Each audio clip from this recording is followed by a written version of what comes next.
Kita masuk lanjutan rukun salat. Qala al-muallif rahimahullah taala. Kita baru bahas 2 rukun salat, niat dan takbiratul ihram. Semalam sudah selesai ya. Kita bahas tentang takbiratul ihram. Mudah-mudahan ingat syarat-syaratnya. Agak diulangi lah. Agak diulangi lagi. Bahwa takbiratul ihram itu rukun. Syaratnya harus dilafazkan dengan lisan seukuran terdengar telinga. Allahu Akbar. Lebih pelan dari itu boleh, asal terdengar sama telinga kita sendiri. Kayak orang berbisik, ada yang saya katakan. Boleh, nggak ada masalah. Yang kedua, hurufnya jangan berputar. Jangan Allahu Akbar itu ain, bukan hamzah. Allahu Akbar itu qaf, bukan kaf. Alifnya jangan dipanjangi. Allahu Akbar, enggak sah. Ba-nya jangan dipanjangi. Allahu Akbar, enggak sah juga. Bagi makmum, pastiin imamnya sudah selesai takbiratul ihram, baru mulai takbir. Allahu Akbar, baru makmum mulai. Jangan di tengah-tengah. Allah, imam masih begitu dia takbir. Allah, itu enggak sah tuh bagi makmum. Paham ya? Itu yang lalu yang sudah kita bahas, yang penting-pentingnya. Ada beberapa rincian yang sudah kita bahas. Ini kita masuk kepada rukun salat yang ketiga. Ats-tsalisu minal arkani, yang ketiga daripada rukun-rukun salat, al-qiyamu fil fardhi. Perhatikan bahasanya, berdiri pada salat fardu. Berdiri pada salat fardu. Nah, kita baca Minhajul Qawim. Jadi orang salat itu harus berdiri. Kalau bisa berdiri, salatnya duduk enggak sah.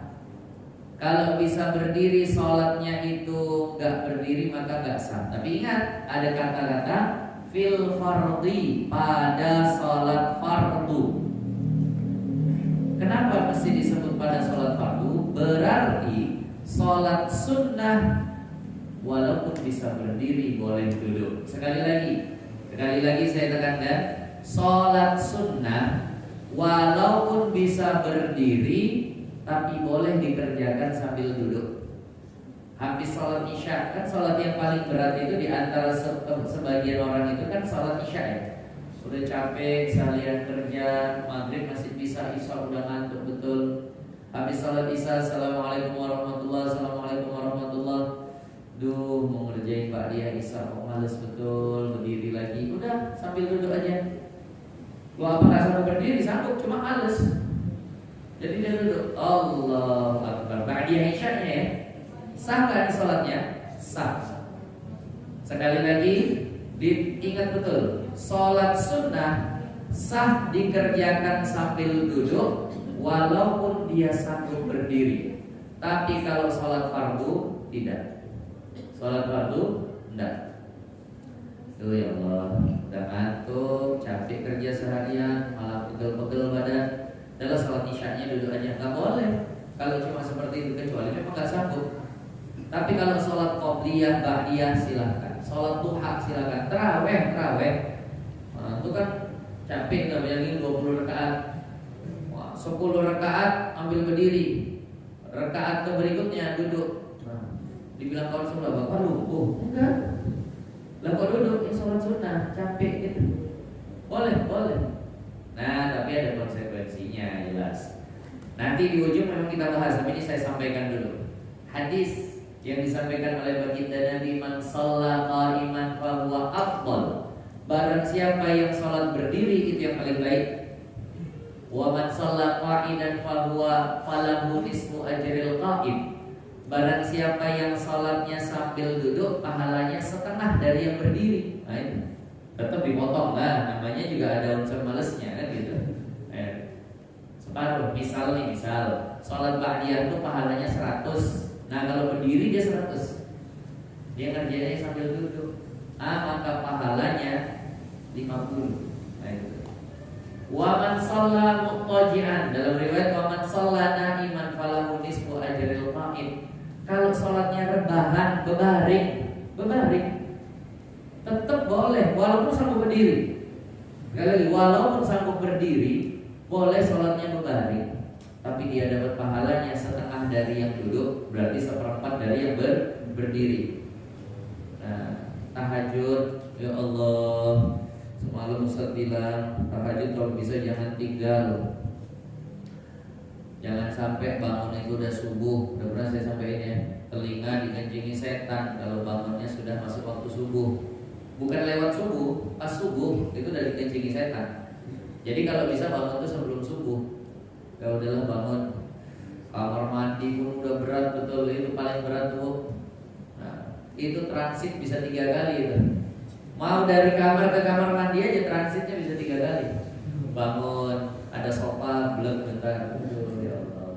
Bangun lagi ada kursi di meja makan, belum bentar. Masuk kamar mandi ada WC duduk, ya Allah. Udah wudhu segala macam, balik lagi kamar mau sholat, ya Allah, kok malesnya. Gelar sejadah. Semalam kata Ustaz kalau nggak bisa berdiri, kalau sholat sunnah walaupun bisa berdiri boleh duduk. Duduk pun kok masih males ya. Bareknya merek, Allahu Akbar. Boleh tuh, boleh. Pahalanya berapa? Seperempat. Iya, hitung-hitung daripada nggak ada pahala. Tapi khawatir tuh sholat nggak selesai. Nah, dia sambil berbaring. Walau dolim, amin. Nah, nyenyak habis itu. Nah, tapi itu hukum. Jadi wajibnya sholat berdiri ini hanya di sholat fardu. Wajibnya berdiri itu menjadi rukun hanya di sholat fardu.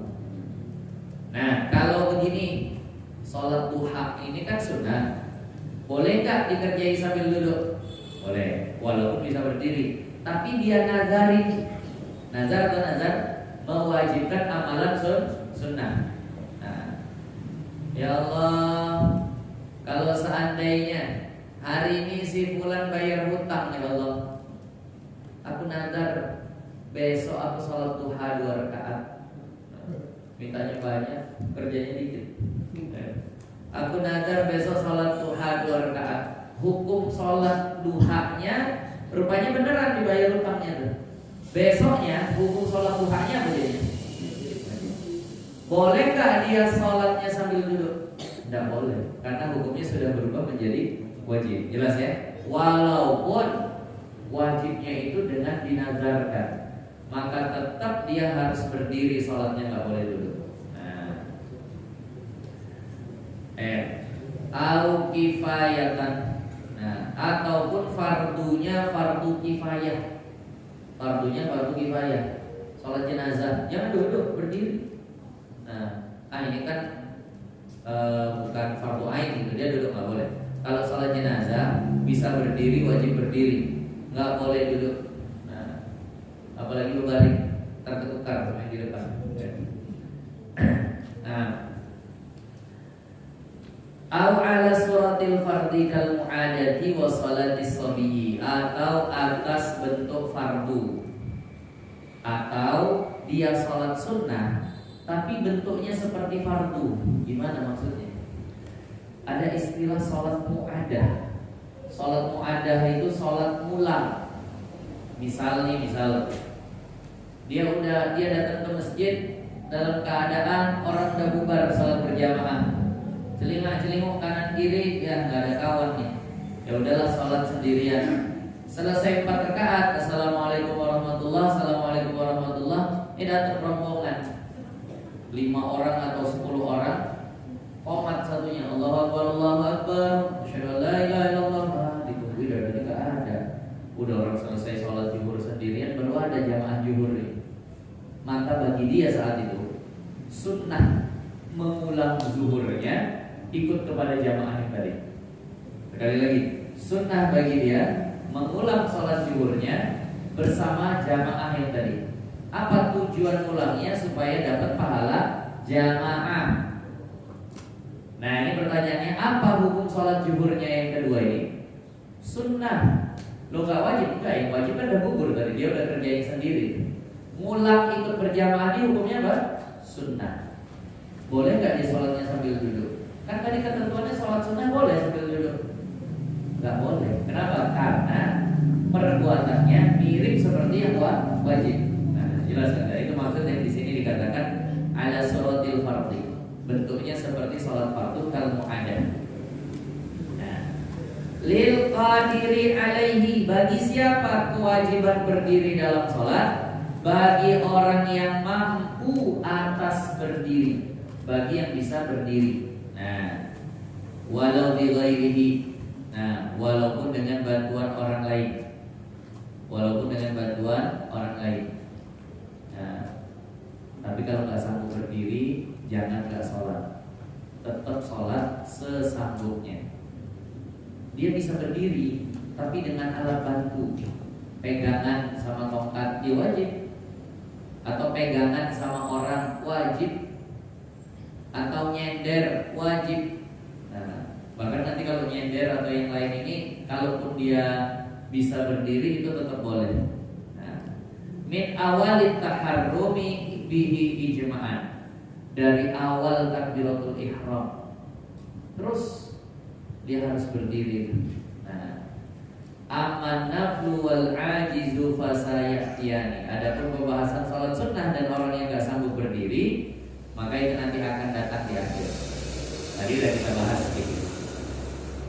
Wa syartu fihi nasbu faqari ay yuzami zahrihi.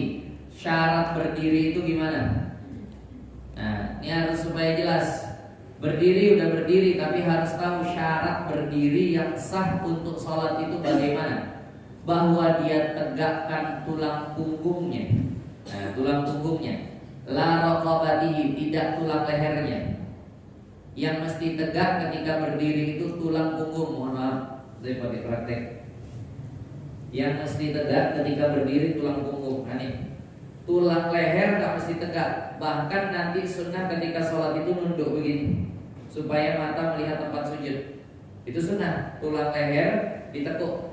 Nah, yang mesti lurus itu adalah tulang punggung. Jadi nggak boleh punggungnya begini sampai dekat ke ruku, nggak boleh. Tapi kalau dia bangsakan, ada orang yang memang agak bungkuk gitu, tapi sedikit. Nah, itu nggak masalah, selama orang masih bilang dia berdiri. Tapi kalau udah sampai begini dia sholatnya, nah ini orang bilang itu ruku, itu nggak sah. Nah, jadi syaratnya harus tulang punggungnya ini tegak. Nah, atau kalaupun bengkok, miring sedikit, tidak sampai ke dekat ruku.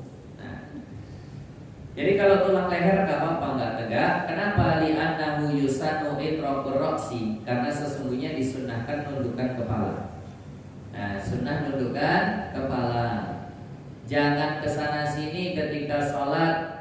Nah, jangan kayak sholatnya anak-anak. Kalau lagi sholat kanan kiri, sah nggak tuh sholatnya? Masih sah selama nggak 3 kali bergeraknya. Ini kalau misalnya lagi sholat Allahu Akbar, tengok kanan, balik lagi, batal nggak sholat begitu? Nggak batal.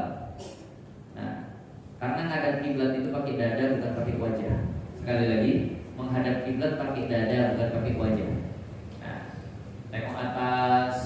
Nah, kita sholat itu kalau bisa menghindari segala hal yang membuat fokus sholat kita itu hilang. Nah, itu mata melihat tempat sujud aja belum tentu khusyuk, belum tentu fokus, apalagi ke sana sini. Tengok atas, oh masya Allah, cantik nih plafon. Belum lagi tuh jumpa ayat-ayat di atas. Allahu Akbar. Wah, Allahu Akbar, ya ruku lagi, nanti rakaat kedua dapat nih. Nah, sholatnya jadi nggak fokus gitu. Jadi jangan kesana sini matanya. Disunnahkan itraqur ra'si, nundukin kepala, nengok tempat sujud. Jangan kemana-mana. Makruh tutup mata, kecuali dengan tutup mata akan mendapatkan kehusyukan yang lebih. Sekali lagi, makruh sholat tutup mata, kecuali kalau dengan tutup mata dia dapat kehusyukan yang lebih. Nah, jadi maka jangan kesana sini. Sedikit tentang masalah kepala ya. Bagi imam ada sebagian atau siapapun lah, kita atau siapapun, nggak mesti imam saja, siapapun itu jangan baca sambil goyang-goyang kepala. Nah, jangan, kan ada orang yang begitu. Saya pernah ngikutin lagunya Bismillahirrahmanirrahim. Pas nada tinggi dia pun, pas nada rendah turun. Itu kalau kepala goyang sampai 3 kali berturut-turut bisa batal salatnya. Nah, kecuali getar. Kalau getar itu mungkin karena gerak mulut dan gitu, karena agak bergetar. Tapi kalau dia ikut irama, turun, kanan, kiri, bawah, itu bisa batal. Mohon diingatkan orang yang seperti itu kalau salatnya seperti itu. Nah, jadi itu cara berdiri tadi. Wala yadurru istinaduhu ila syai'in, dan tidak masalah bersandarnya dia kepada sesuatu. Enggak apa-apa nyender. Apalagi sholat tarawih udah rekat-rekat terakhir. Itu biasa orang-orang yang udah agak kecapean. Sholatnya nyender ke tembok gitu, enggak apa-apa. Atau dia pilih saf belakang biar bisa nyender gitu, enggak masalah. Boleh. Asal jangan nyenderi kawannya. Nyenderi kawannya itu jadi masalah. Jadi kalau dia bersandar kepada sesuatu itu nggak masalah. Kenapa? Di sini katakan wa in kana bihaitsu law rufi ala saqata liwujudi ismil qiyam. Karena dia masih namanya itu berdiri. Walaupun kalau seandainya dicabut itu senderannya, dia bakalan jatuh. Itu kan berarti nyendernya mantap betul. Nyender mantap betul. Kalau digeser jatuh deh. Tapi nggak masalah, boleh. Lakin yukrohu, tapi makruh. Itu sholat senderan makruh, tapi sah sholatnya. Illa in amkana ma'ahu raf'u qadamaihi fatabtulu, kecuali nyendernya ini sampai membuat dia bisa angkat kaki. Kalau itu batal. Ini pasti kayaknya mungkin jendela kita nih, apalagi belakang. Itu kan agak pas ke pinggul deh, jerjaknya puset bawahnya itu kan pas ke pinggul. Jadi dia nyender, tapi nyendernya setengah duduk gitu. Kalau diangkat kaki bisa dia gitu. Itu batal salatnya kalau gitu. Paham maksudnya? Kecuali kalau sampai membuat dia bisa angkat kaki. Kalau itu batal salat. Itu bukan nyender lagi, itu duduk udah. Kalau itu nggak boleh. Kalau dia bisa berdiri, tapi kalau nggak bisa berdiri, ya memang duduk pun boleh. Kama law in hana bihaitsu shara aqraba ila aqalli ruku'. Begitu juga batal salat kalau dia membungkuk sampai dekat ke ruku'. Itu batal salat. Kalau dia bisa tegak. Au mala ala jambihi bihaitsu kharaja min sunanil qiyam, atau miring ke kanan, miring ke kiri atau ke depan yang membuat dia tidak lagi disebut sebagai orang berdiri, enggak disebut sebagai cara berdiri. Kharaja an sunanil qiyam, keluar dari cara berdiri. Ini tadi. Ini udah tahu nih rukun berdiri. Dalam mazhab Syafi'i, dalam mazhab Imam Syafi'i, berdiri dalam sholat adalah posisi yang paling afdol dalam sholat. Posisi yang paling afdol dalam sholat adalah berdiri. Di mazhab yang lain dikatakan posisi yang paling afdol dalam sholat adalah sujud. Tapi mazhab Syafi'i tetap mengunggulkan berdiri. Kenapa? Karena bacaannya adalah bacaan yang paling afdol.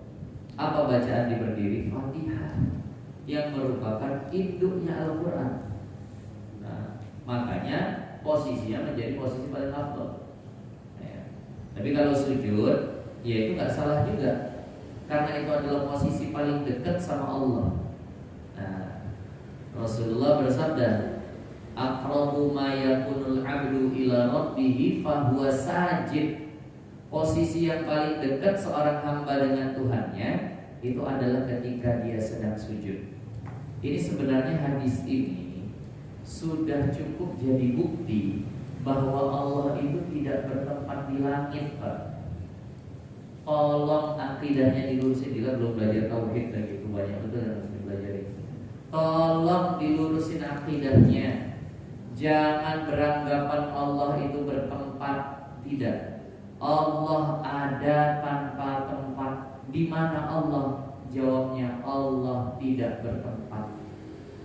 Sesuatu yang tidak bertempat gak bisa dijawab di mana. Loh, tapi Allah bilang kalau Allah itu di langit. Jangan satu dalil saja dipakai. Ada begitu banyak dalil-dalil lain yang menunjukkan bahwa Allah tidak di langit. Sekarang ini kan paham yang sedang disebarkan bahwa Allah itu di langit, di arsy. Allah nggak di situ. Orang Allah sendiri yang bilang iya, satu hadis, satu ayat. Ayat yang lain gimana? Contoh nih, langit itu mana? Atas kan gitu. Hadis tadi mengatakan posisi hamba paling dekat dengan Tuhannya adalah ketika sujud. Sujud itu mendekati atas atau menjauhi atas? Menjauhi atas lah, makin dekat sama Allah. Paham maksudnya? Berarti kan Allah nggak di atas tuh. Kalau memang Allah di atas, posisi hamba paling dekat dengan Allah adalah ketika dia lompat. Nah gitu baru betul. Tapi ini justru ketika kita turun ke bawah dengan sujud kita, maka kita dikatakan paling dekat sama Allah. Berarti semua arah yang disebutkan itu hanya kiasan. Itu bukan hakikat. Nah, kita sholat madhab mana? Kiblat. Bacaan sholat apa? Inni wajjahtu wajhiya lilladzi fataras samawati. Aku sedang menghadapkan wajahku ke Zat yang menciptakan langit dan bumi. Arah mana tuh? Depan. Seharusnya kalau Allah di langit, ini wajahku wajhiyanya gimana? Begini, gitu. Paham? Tuh, makanya gak bisa pakai satu dalil. Jadi nanti orang yang seperti itu memaksakan ini ayatnya, ayat yang lain-lain ini mau kemana nih? Hadis-hadis yang lain ini mau ditempatkan di mana? Maka ulama simpulkan semua arah-arah yang ditunjukkan di dalam Al-Quran dan hadis itu sifatnya adalah majas, gak makna sebenarnya. Nah, nih, mohon maaf nih, kan sering arah seperti itu kita pakai dan itu bukan makna sebenarnya. Nih tolong kasih sama atasanmu. Bukan begitu kan gitu. Kita sering pakai bahasa atas, tapi maksudnya tahu yang lebih tinggi derajatnya, kan begitu. Jadi arah atas maksudnya Allah itu adalah zat yang maha tinggi derajatnya. Dan bawah juga begitu kan gitu. Bawah juga begitu. Nah, nih saya punya banyak bawahan celana Pak, bukan. Bawahan itu artinya maksudnya adalah anak buahnya kan. Itu bahasa-bahasa yang biasa kita pakai. Ke kita saja kadang kita pakai majas. Kok ke Allah mesti pakai yang hakikat dengan banyaknya riwayat pertentangan tadi. Nah kita jadi ngaji tauhid. Nah tapi itu maksudnya supaya tidak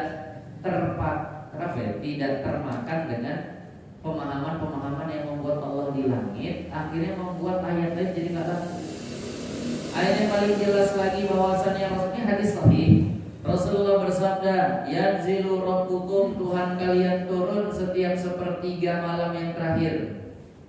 Tuhan kalian turun sepertiga malam yang terakhir ke dunia. Amin. Maka mintalah Allah akan kasih, minta ampun Allah ampuni, berdoa Allah ijabah. Berarti kalau sepertiga malam terakhir Allah turun ke dunia, berarti kan nggak di langit tuh. Pertanyaannya, sepertiga malam ini ada habisnya nggak?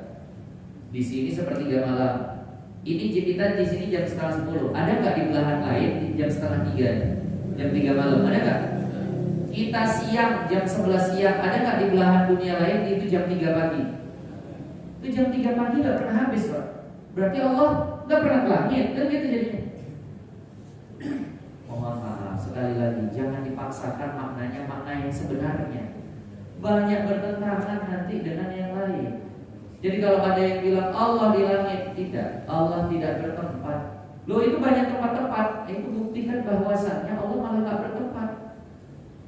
Kenapa? Karena kalau disatuin justru bertabrakan sama hadis ini. Maka ulama sepakat Allah maujud bila makan. Allah ada tanpa tempat. Nah, makanya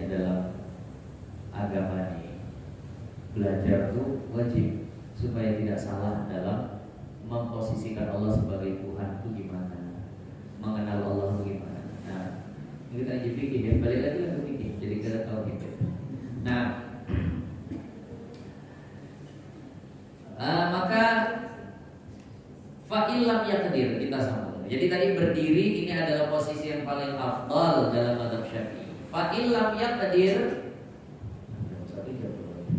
enggak selesai berdiri hari ini. Nanti kita sambung lah. Fa illam yaqdir, kalau seandainya dia tidak mampu berdiri, enggak mampu alal qiyam untuk berdiri, illa munhaniyan, kecuali sambil membungkuk.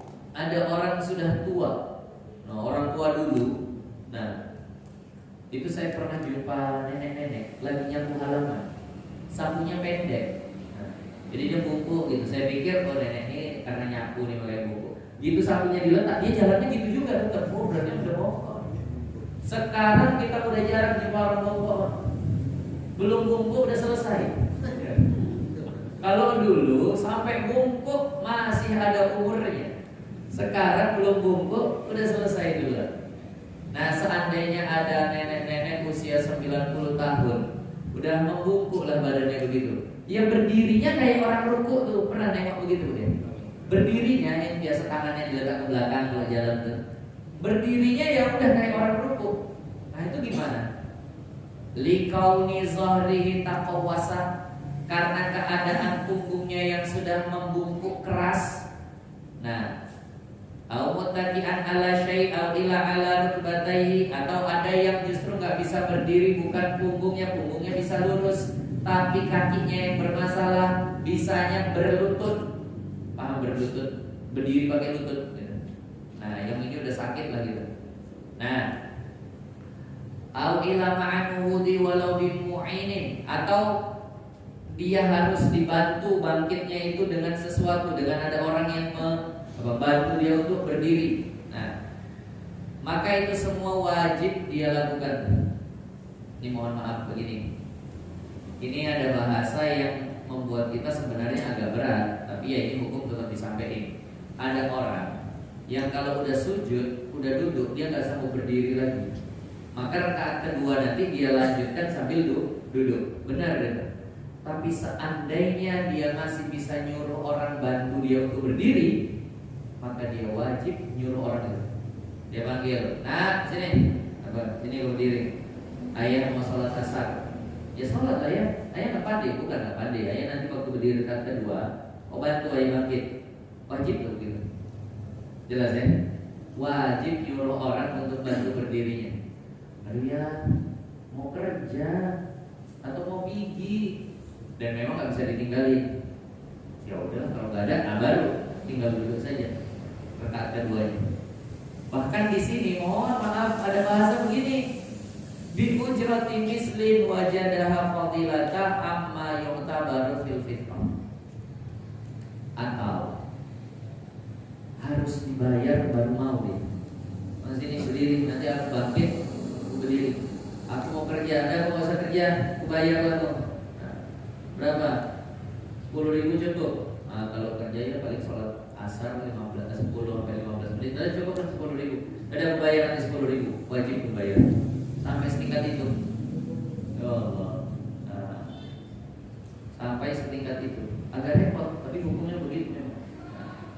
Nah, waqafa munhaniyan, maka yang bungkuk tadi tetap wajib dia berdiri dengan bungkuknya. Nafil ula wa kama qadara fi ma ba'da hali anal maisur la yasqutu bil maksur. Mana yang mudah dia lakukan tidak gugur dengan yang sulit. Nah, udahlah nggak bisa berdiri kok, sekalian duduk aja enggak. Bisa berdiri bungkuk, harus berdiri sambil bungkuk. Wa yalzamuhu fil ula ziyadatul inhina fi ruku'ihi. Ini mohon maaf, dia berdiri udah begini, udah kayak orang bungkuk. Lah nanti rukuknya gimana? Lah ini udah rukuk gitu. Wajib rukuknya ditambah supaya beda dengan posisi berdiri. Enggak boleh begini, dia udah bungkuk nih. Waladhdallin amin, baca surah walam yakul lahu kufuwan ahad. Allahu akbar. Ya udahlah, orang udah memang kayak rukuk kok. Enggak, wajib dia tambah sedikit supaya beda berdirinya dengan rukuknya. Nah, tadi. In qadara, kalau memang mampu, litatamayyaza, supaya berbeda al-arkan antara rukun. Walau ajaza anir ruku' wa sujud dunal qiyam qama wa auma'a ilaihi ma qadra imkanihi. Nah, sampai sini kaji kita. Pembahasan terakhir, kalau seandainya kebalikannya, Dia nggak bisa ruku, nggak bisa sujud, bisanya cuma berdiri saja. Bisanya berdiri, kaki digips dari betis sampai paha, pinggang juga digips. Jadi ruku nggak bisa, sujud nggak bisa, tapi berdiri bisa gitu. Gimana salatnya? Wajib berdiri. Rukunya pakai isyarat kepala aja. Nah, seandainya kepalanya digips, kecelakaan parah lagi. Leher digips nggak bisa bergerak, pinggang digips nggak bisa bergerak, paha atau betis digips, tapi dia berdiri bisa. Maka dia wajib sholat tuh Allahu Akbar. Rukunya gimana? Isyarat pakai mata saja. Allahu Akbar. Tuh ruku tuh. Sami Allahu liman hamidah. Tuh. Yang tidak lagi. Allahu Akbar di sujud, buka mata duduk antara dua sujud, tetap wajib berdiri. Paham ya? Karena bisanya berdiri, nggak bisa ruku, nggak bisa sujud. Nah ini insya Allah. Nah, dasar